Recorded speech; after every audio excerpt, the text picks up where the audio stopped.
and tell somebody Jesus. Mission Movement. போய் சொல்லுங்கள் இயேசுவை. அர்ப்பணி இயக்கம். யார் நமது காரியமாய் போவான்? அறுப்பு மிகுதி. என் இந்தியா என் தேவாதி தேவனுக்கே என்று தாகத் தேடலுடன் தேடி அலைவோரின் எழுச்சிச் சங்கமமே போய் சொல்லுங்கள் அருட்பணி இயக்கமாகும். Go and tell somebody. அலுவலக முகவரி Go and Tell Somebody Missionary Movement, plot number 81, Bharati Nagar 5, KTC Nagar North, Tirunelveli, 627011. Cell 9941 24213.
பாலனை கண்ட மந்தை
அதிசயராகம் ஆர்ப்பரிப்போடே தூதரின் கூட்டம் அவர் பாட்டினிலே ஒரு அதிசயம் அது தெரிந்திடுதே புது ரகசியம் உலகில் வந்தார் மேசியா, மேசியா, மேசியா, மேசியா.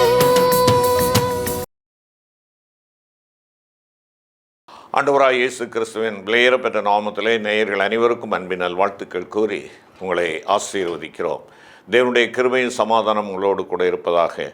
இந்த ஜேடிகே டிவியின் வாயிலாக ஆண்டவருடைய வார்த்தையை பகிர்ந்து கொள்வதற்கு கொடுத்த சிலாக்கியத்திற்காக நான் ஆண்டவருக்கு நன்றி செலுத்துகிறேன். 21 ஆண்டுகளை கடந்து 22வது ஆண்டுக்குள்ளாக தங்களுடைய ஊழியத்தை ஆரம்பித்திருக்கிற ஜேடிகேவி அந்த நிறுவனத்திற்காக, டிவி நிறுவனத்தாருக்காக ஆண்டவரை துதிக்கிறோம், அவர்களுக்காக செபிக்கிறோம். ஆண்டவருடைய கிருபை உங்களோடு இருப்பதாக. ஆண்டவரை அறிவிக்கின்ற பணியில் இணைந்து செயல்படுகிற, முந்தி செயல்படுகின்ற, துரிதமாக செயல்படுகின்ற இந்த ஜீசஸ் த கிங் டிவியினுடைய பொறுப்பாளர்கள் அனைவருக்கும் ஆண்டவர் அருள் புரிவாராக. ஒரு நிமிடம் தலை தாழ்த்தி செபிப்போம். கிருபை நிறைந்த ஆண்டவரே, இந்த நல்ல வேளைக்காக நன்றியோடு உம்மை துதிக்கிறோம், ஸ்தோத்திரிக்கிறோம். தேவனுடைய அனந்த ஞானம் எங்களோடு இருக்க வேண்டும் என்பதற்காக உம்முடைய ஞானத்தின் வார்த்தைகளை நீர் எங்களுக்கு கொடுத்திருக்கிறீர் சுவாமி. அவைகளை நாங்கள் வாசித்து தியானித்து எங்கள் தேவனை நாங்கள் இன்னும் அதிகமாக அண்டிக் கொள்ளத்தக்கதான கிருபைகளை தாரும். ஆண்டவர் இயேசு கிறிஸ்து மூலம் வேண்டிக் கொள்கிறோம் நல்ல பிதாவே, ஆமேன். கிறிஸ்துவுக்குள் அன்பான சகோதர சகோதரிகளே, ஆண்டவருடைய நாமத்திலே மறுபடியும் உங்களை வாழ்த்துகிறோம், ஆசீர்வதிக்கிறோம். Go and tell somebody missionary இயக்கத்தின் சார்பாக உங்களுக்கு எங்களுடைய அன்பினால் வாழ்த்துக்கள். எங்களுடைய ஊழியங்களுக்காக செபிக்கிற உங்களை ஆண்டவர் ஆசீர்வதிப்பாராக. தொடர்ந்து ஊழியங்களுக்காக செபியுங்கள். இந்த ஊழியத்திற்காக நீங்கள் எங்களோடு இணைந்து செயல்பட வேண்டும் என்று சொல்லி விரும்பினால் எங்களுடைய தொலைபேசி எண்ணோடு நீங்கள் தொடர்பு கொள்ளலாம். பத்திரிகை வேண்டுகிறவர்களும் மற்றும் இந்த ஊழியத்தை குறித்து அறிந்து கொள்கிறவர்களும் எங்களோடு தொடர்பு கொள்ள தயவாய் கேட்டுக்கொள்கிறோம். ஆண்டவர் உங்களை ஆசீர்வதிப்பாராக. அருமையான கர்த்தருடைய பிள்ளைகளை, கடந்த நாளில் நாம் பேதுருவினுடைய வாழ்க்கையிலிருந்து சில சத்தியங்களை கற்று வருகிறோம். கடந்த வாரத்திலே நாம் தியானித்த காரியம், உங்கள் வலைகளை ஆழத்திலே போடுங்கள். அதைத்தான் 4ஆம் 5ஆம் வசனம், பரிசுத்த லூக்கா 5ஆம் அதிகாரம் 4 மற்றும் 5ஆம் வசனத்திலே பார்க்கிறோம். 4ஆம் வசனத்திலே இயேசு சீமோனை நோக்கி ஆழத்திலே தள்ளிக்கொண்டு போய் மீன் பிடிக்கும்படி உங்கள் வலைகளை போடுங்கள் என்றார். 5ஆம் வசனம், அதற்கு சீமோன், ஐயரே, ராம் முழுவதும் நாங்கள் பிரயாசப்பட்டும் ஒன்றும் அகப்படவில்லை, ஆகிலும் உம்முடைய வார்த்தையின்படியே வலையை போடுகிறேன் என்றார். ஆண்டவர் வலைகளை போடும்படியாக சொல்லுகிறார். அவனோ ஒரு வலையை மாத்திரம் போடுகிறான். வலையை போடுகிறேன் என்று சொன்னான். இங்கே ஒருவேளை வெளிப்படையாக நாம் பல ஆண்டுகளாக நாம் தியானிக்கின்றதான வேளையில் நம்முடைய மேலோட்டமாக நாம் பார்க்கின்ற பொழுது இங்கே சீமோன் ஆண்டவருடைய வார்த்தையை கீழ்ப்படுகிறான் என்று சொல்லி நாம் பார்க்கிறோம். ஆனால் முழுமையான கீழ்ப்படிதலை எங்கே காணவில்லை. ஆண்டவர் சொன்னது வலைகள், ஆனால் அவன் போட்டது வலை. இன்று நாம் கிறிஸ்தவ ஜீவியத்திலே அநேக நேரங்களிலே ஆண்டவர் நம்முடைய கரங்களிலே ஏராளமான வலைகளை கொடுத்திருக்கிறார், உயிருள்ள மீன்களை பிடிக்கும்படியாக. ஆனால் அந்த வலைகளை நாம் ஆழத்திலே போடுவதற்கு பதிலாக ஏதோ எனக்கு பிரியமான ஒரு வலையை மாத்திரம் நான் போட்டுக்கொண்டவனாக இருக்கிறேன். அது சடங்காச்சார வலையாக இருக்கலாம், ஆலய வருகை என்கின்றதான வலையாக இருக்கலாம், இல்லையென்றால் தான தர்மம் செய்கிறோம், நாங்கள் பக்தியுள்ள ஜீவியம் செய்கிறோம் என்கிற ஒரு வலையாக இருக்கலாம். அருமையான கர்த்தருடைய பிள்ளைகளை, உங்களிடத்தில் இருக்கிற அத்தனை வலைகளையும், ஆண்டவர் கொடுத்திருக்கிற அத்தனை தாளந்துகளையும் நீங்கள் நானும் ஆண்டவருக்காக உபயோகிக்க வேண்டும். வலைகள் ஆழத்திலே போடப்பட வேண்டும், ஆழத்திலே போடப்பட வேண்டும். அதைத்தான் கடந்த வாரத்திலே நாம் பார்த்தோம். அங்கே முதலாவதாக ஜெபமாகிய வலை ஆழத்திலே போடப்பட வேண்டும் என்று சொல்லி தியானித்தோம். உங்களுடைய ஜெப வாழ்க்கை மிகவும் ஆழமுள்ளதாக இருக்க வேண்டும். ஆழமாக செல்ல செல்லத்தான் அசையாத ஒரு வாழ்க்கையாக இருக்கும். ஒரு மரம் ஆழமாக தன்னுடைய வேரை விடுகின்ற பொழுது எந்த சூழ்நிலைகளும், எந்த ஒருவேளை பல பயங்கரமான காற்றோ சூறாவளியோ யாதொன்றும் அதை பலவீனப்படுத்தி விட முடியாது. ஏனென்றால் அது ஆழமாக வேர் கொண்டிருக்கிறது. நீங்கள் நானும் ஆண்டவரிலே ஆழமாக வேர் கொண்ட ஒரு வாழ்க்கை வாழுகின்ற பொழுது அசைக்கப்படாத ஒரு ஜீவியத்தை ஆண்டவர் கொடுக்கிறார். அதுதான் வலை கிழிந்து போகத்தக்கதான ஒரு ஆசீர்வாதம். அருமையான கர்த்தருடைய பிள்ளைகளே, என ஆண்டவருக்குள்ளாக நான் இருக்கிறேன். ஜெபம் என்பது ஆண்டவரோடு இணைத்து ஆண்டவரோடு வேறு கொண்ட ஒரு வாழ்க்கை. இது ஒரு மளிகை பட்டியல் போட்டு கொடுக்கின்ற ஒரு ஜெபம் அல்ல. இல்லை என்றால் என்னுடைய தேவைகளை சொல்லுகிற ஒரு இடம் அல்ல. நீங்களும் நானும் நம்முடைய பொருளாதார, நம்முடைய அன்றாட தேவைகளை குறித்து ஆண்டவரிடத்தில் சொல்ல வேண்டிய அவசியமே இல்லை.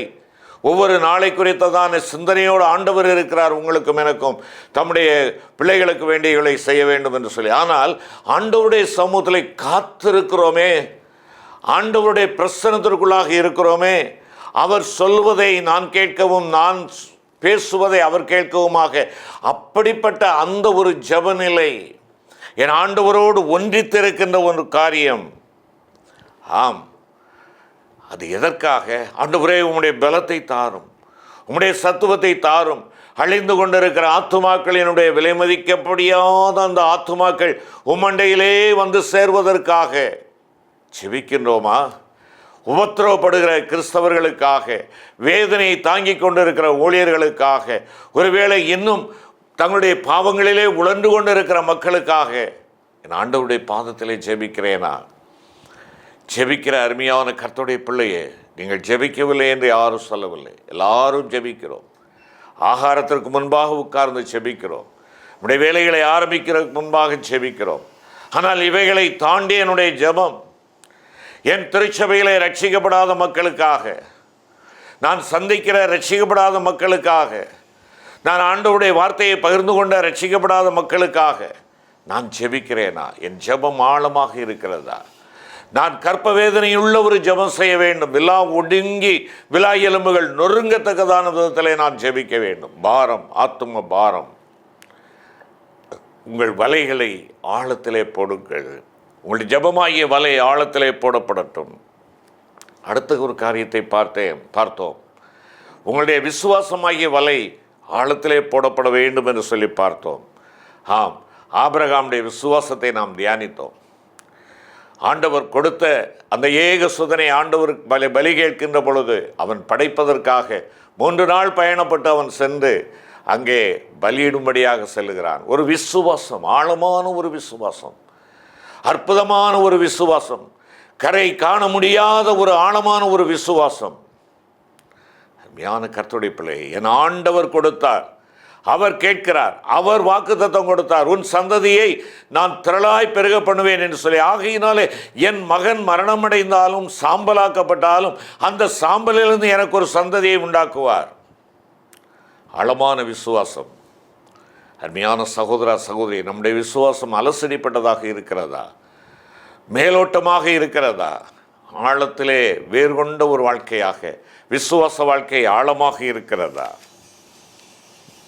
என்று நாம் தொடர்ந்து பார்க்கின்ற பொழுது 1 கொரிந்தியர் 1ஆம் அதிகாரம் 10வது வசனத்தை நாம் பார்ப்போம் என்றால், சகோதரரே, நீங்கள் எல்லாரும் ஒரே காரியத்தை பேசவும் பிரிவினைகளில் இல்லாமல் ஏக மனதும் ஏக யோசனையும் உள்ளவர்களாய் சீர்பொருந்தினவராய் இருக்க வேண்டும் என்று நம்முடைய கர்த்தராகிய இயேசு கிறிஸ்துவின் நாமத்தினாலே உங்களுக்கு புத்தி சொல்லுகிறேன். இங்கே இன்னொரு வசனத்தை கூட நான் வாசிக்க விரும்புகிறேன். பிலிப்பியர் 4ஆம் அதிகாரம் 8வது வசனம். பிலிப்பியர் 4:8. கடைசியாக சகோதரரே, உண்மையுள்ளவைகள் எவைகளோ, ஒழுக்கமுள்ளவைகள் எவைகளோ, நீதியுள்ளவைகள் எவைகளோ, கற்புள்ளவைகள் எவைகளோ, அன்புள்ளவைகள் எவைகளோ, நற்கீர்த்தியுள்ளவைகள் எவைகளோ, புண்ணியம் எதுவோ, புகழ் எதுவோ, அவைகளையே சிந்தித்து கொண்டிருங்கள். இன்று நாம் சிந்திக்க இருக்கின்ற வலை உங்களுடைய சிந்தனையாகிய வலை.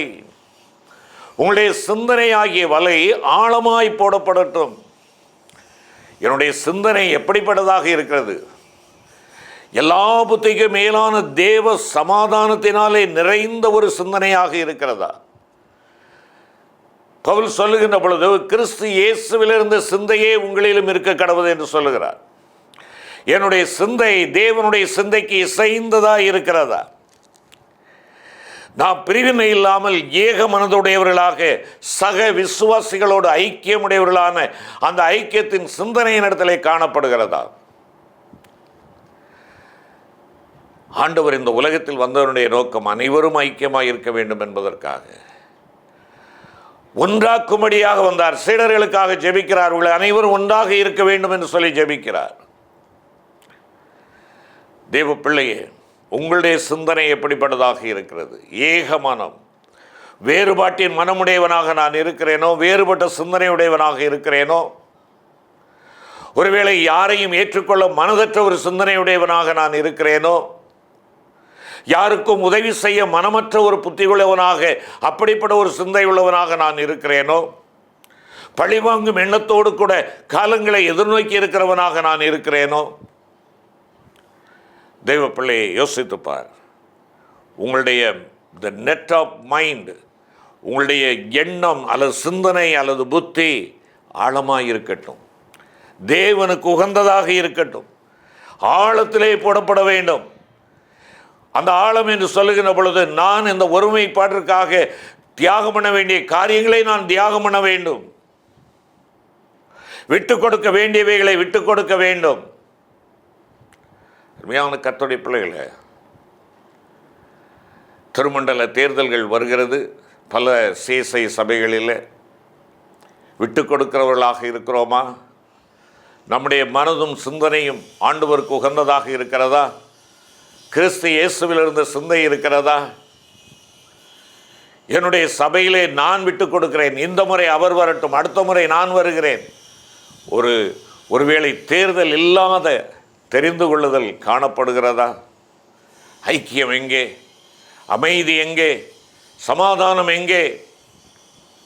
இவைகளின் பிறப்பிடம் சிந்தனையாக இருக்கிறது. இவைகளின் பிறப்பிடம் சிந்தையாக இருக்கிறது. என் ஆண்டவராய் இயேசு கிறிஸ்துவின் சிந்தையை நான் அணிந்திருக்கிறவனாக இருப்பேன் என்றால், போட்டி இல்லை, பொறாமை இல்லை, வஞ்சகம் இல்லை, வாது இல்லை, எந்த விதமான சூதுவாதுகள் இல்லாமல் தேவனுடைய பிள்ளைகள், நாம் சகோதரர்கள் அல்லவா என்று சொல்லக்கூடிய அந்த சகோதர ஐக்கியம் காணப்படும். ஆபிரகாமுடைய வேலையாட்களுக்கு, லோத்துவினுடைய வேலையாட்களுக்கு பிரச்சனை ஏற்படுகிறது. சண்டையிட விரும்பவில்லை, சட்டம் பேச விரும்பவில்லை, நீதி பேச விரும்பவில்லை. ஆபிரகாம் லோத்தை அழைத்து, நாம் சகோதரர், உனக்கு எந்த பகுதி வேண்டுமோ அந்த பகுதியாக நீ செல். நீ வலதுபுறம் சென்றால் நான் இடதுபுறம் செல்கிறேன், நான் இடதுபுறம் சென்றால் நீ வலதுபுறம் செல். நாம் சகோதரர்கள். நம்முடைய மனதும் நம்முடைய சிந்தையும் எதை எண்ணிக்கொண்டிருக்கிறது, எதை தாங்கி கொண்டிருக்கிறது? ஆழமாக போடப்படுகிறதா? என் திருச்சபையின் ஐக்கியத்திற்காக நான் ஆழமாக முழங்கால் ஊண்டுகிறேன், ஆழமாக செயல்படுகிறேன், அமைதி ஏற்படுத்துவதற்கு, சமாதானத்தை உண்டாக்குவதற்கு நான் பணிபுரிகிறேன். அருமையான கர்த்தருடைய பிள்ளைகள், எல்லா புத்திக்கும் மேலான தேவ சமாதானத்தின் சிந்தை என்னை ஆட்கொள்ளுகின்ற பொழுது இவைகள் சாத்தியமாகும். அருமையான கர்த்தருடைய பிள்ளைகளை, ஐக்கியம், ஒருமை, தேவையுள்ளவர்களுடைய தேவைகளை சந்திப்பது, பிறரை விசாரிப்பது, கட்டுண்டவர்களை விடுவிப்பது, ஏழை எளியவர்களை பராமரிப்பது, இந்த சிந்தனை வாழ்க்கை ஆழமாக இருக்கிறதா? என்னிடத்திலே கேட்பவர்களுக்கு கொடுப்பதிலே நான் எவ்வளவாய் இருக்கிறேன், எப்படிப்பட்டவனாக இருக்கிறேன்? பிரியமான கர்த்தருடைய ஜனமே, இங்கே ஆண்டவர் சொல்லுகிறார், உங்கள் வலைகளை ஆழத்திலே போடுங்கள். உன் ஜெப வலை ஆழமாக இருக்கிறது, உன்னுடைய விசுவாச வலை ஆழமாக இருக்கிறது, உன்னுடைய சிந்தனை வலை எப்படிப்பட்டதாக இருக்கிறது? உன்னுடைய சிந்தனை தேவனுக்கு உகந்ததாக இருக்கிறதா? அருமையானவர்களே, யோசிக்க வேண்டிய ஒரு தருணத்திலே நாம் இருக்கிறோம். யோசித்து பாருங்கள். உன் ஆண்டவருடைய வேதத்திலே நீ பிரியமாய் இருக்கிறாயா, பிரியமற்றவனாய் இருக்கிறாயா? கர்த்தருடைய புத்தகத்திலே தேடி வாசியுங்கள். அதனால் உங்களுக்கு மீட்பு உண்டு, அதனால் உங்களுக்கு விடுதலை உண்டு. வீட்டிலே வேதம் இருக்கிறது. என்னுடைய செல்ஃபிலே அநேக வேதாகமங்களை வைத்திருக்கிறேன். பார்வைக்கு அழகாக இருக்கிறது, நல்ல காரியம். ஆனால் அவைகள் என் இருதயத்திற்குள் செல்லுகிறதா, இல்லை என்றால் என்னுடைய இருப்பிடத்திலே அது இருந்து கொண்டிருக்கிறதா? வேதத்தை வாசித்து தியானிக்கிறவனாக இருக்கிறேனா? நீங்கள் நானும் தியானம் செய்யவில்லை என்றால் என் வீட்டிலே வேதம் தொலைந்து விட்டது என்றுதான் பொருள். என் வீட்டிலே வேதம் தொலைந்து விட்டது. யோசியா அரசாளுகிறான், 8 வயதிலே அரசனாக மாறுகிறான், தேவனை தேடுகிறான், தேசத்தின் நன்மைகளை அவன் பார்க்கிறான், தேசத்தை சுத்திகரிக்கிறான், தேவனுடைய ஆலயத்தை சுத்திகரிக்கிறான். அங்கே காணப்பட்ட காரியம் என்ன? வேதம் தொலைந்து விட்டது. ஆலயம் இருந்தது, ஆலயம் திறந்திருந்தது, ஆராதனை நடைபெற்றது, ஆசாரியர்கள் இருந்தார்கள், பலி செலுத்தப்பட்டது. ஆனால் வேதம் வேதமாக போதிக்கப்படவில்லை. வேதம் வேதமாக போதிக்கப்படவில்லை. தொலைக்கப்பட்ட வேதம். உன் வாழ்க்கையிலே நீ ஆண்டவருடைய வார்த்தையை நீ தியானித்து உன்னுடைய வாழ்க்கையிலே பிரியமாயிருந்து அதை தியானித்து இரவும் பகலும் என்று சொல்லுகின்ற பொழுது உன்னுடைய வாழ்க்கையின் முழு அம்சத்திலேயும் அந்த வேத வசனத்தை நீ கடைபிடிக்கிறவனாக இருக்கின்ற பொழுது நீ ஒரு பாக்கியவான். நீ ஒரு பாக்கியவான். ஆம், யோசியா கண்டெடுக்கப்பட்ட அந்த வேதாகமத்தை கொண்டு வர சொல்லுகிறான், வாசிக்க சொல்லுகிறான். இப்பொழுது புதுப்பிக்கப்படுகிறது. எவைகள் தொலைந்து போனவைகளோ அவைகளை மறுபடியுமாக உயிரோட்டமுள்ளவைகளாக மாற்றுகிறான். வேதத்தின் பிரகாரமாக வாழ வேண்டும் என்று சொல்லி ஒரு உடன்படிக்கை ராஜாவும் மக்களும் எடுத்துக்கொள்கிறார்கள். ஆசீர்வதிக்கப்பட்ட ஒரு சமுதாயமாக மாறியது. அருமையான கர்த்தருடைய பிள்ளைகளே, நெகேமியா, எஸ்ரா, அருமையான தேவ பக்தர்களை பார்ப்போம் என்றால் எஸ்ரா ஒரு வேதபாரகன். நெகேமியா அவனை வேதத்தை வாசிக்கும்படியாக அங்கே ஒழுங்கு செய்கிறான். வாசிக்கிறதான வேளையில் ஜனங்கள் எழுந்து நின்று கண்ணீர் மல்க கேட்கிறார்கள்.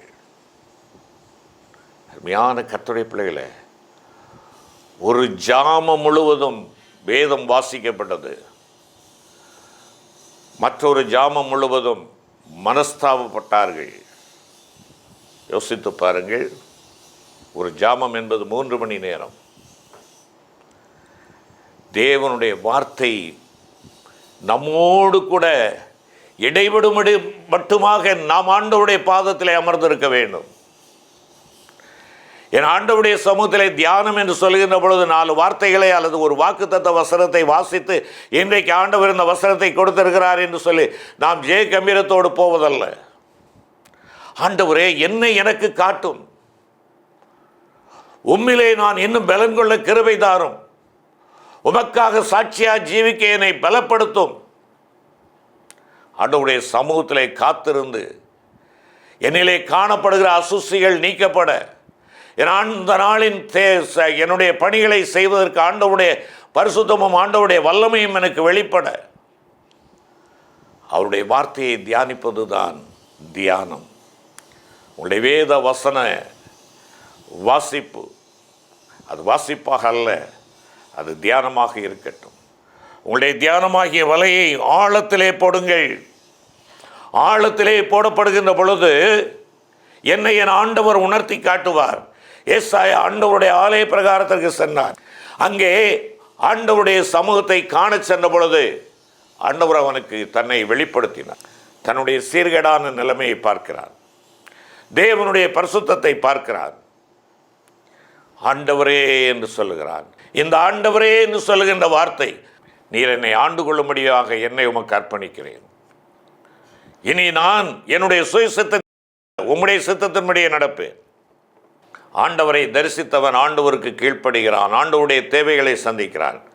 என் ஜனம் அழிகிறது, யாரை நான் அனுப்புவேன்? யார் எனக்காக போவார்? ஆண்டவரே, இதோ நான் இருக்கிறேன், என்னை அனுப்பும். தியான வாழ்க்கையினுடைய ரிசல்ட் இப்படிப்பட்டதாக இருக்க வேண்டும். நீர் எந்த இடத்திற்கு அனுப்புகிறீரோ, அது தொழிலாக இருக்கலாம், உத்தியோகமாக இருக்கலாம், அரசு பணியாக இருக்கலாம், ஆசிரியர் பணியாக இருக்கலாம், மாணவனாக இருக்கலாம், ஊழியனாக இருக்கலாம். எந்த இடத்திற்கு அனுப்புகிறீரோ உம்மை வெளிப்படுத்தும்படியாய் செல்கிறேன். அழிந்து கொண்டிருக்கிற மக்களுக்காக என் வாழ்க்கையை நான் சாட்சியாக ஒப்புக் கொடுக்கிறேன்.